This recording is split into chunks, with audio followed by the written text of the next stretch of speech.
আসসালামু আলাইকুম বন্ধুরা, আপনাদেরকে বলছিলাম যে মাখা খেতে আমরা আর কি আবাদ করছি। সেই মাখা খেতে আর কি পানি দেওয়ার জন্য তৈরি হয়ে গেছি। সেটা দেখতে পাচ্ছেন কীভাবে মাখা খেতে পানি দিতেছি, বরাবর মানে অজগর সাপের নাকাল পাইপ বিছিয়ে দিচ্ছি। তো এই ক্ষেতের উপর আর কি পানি নেওয়ার জন্য প্রস্তুতি নিয়েছিলাম। তা খেতে মানে ডাইরেক্ট না করে দিলে তো না নেওয়া চলবে না।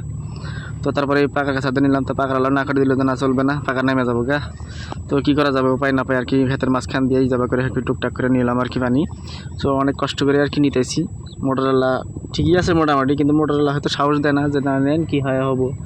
মোটরওয়ালা আর কী করবো, মোটরওয়ালা পানি দিছে তুমি কিনতে ডিমান্ড নেও আর কি, তাই আর কি মানে কষ্ট করে নিতেছি, অসুবিধা নাই।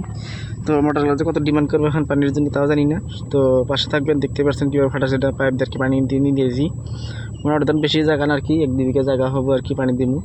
তো এইভাবে পানি দিতেছি। তো আল্লাহ বাসা রাখলে ভালোভাবে পানি গেতাইছে, অসুবিধা নাই।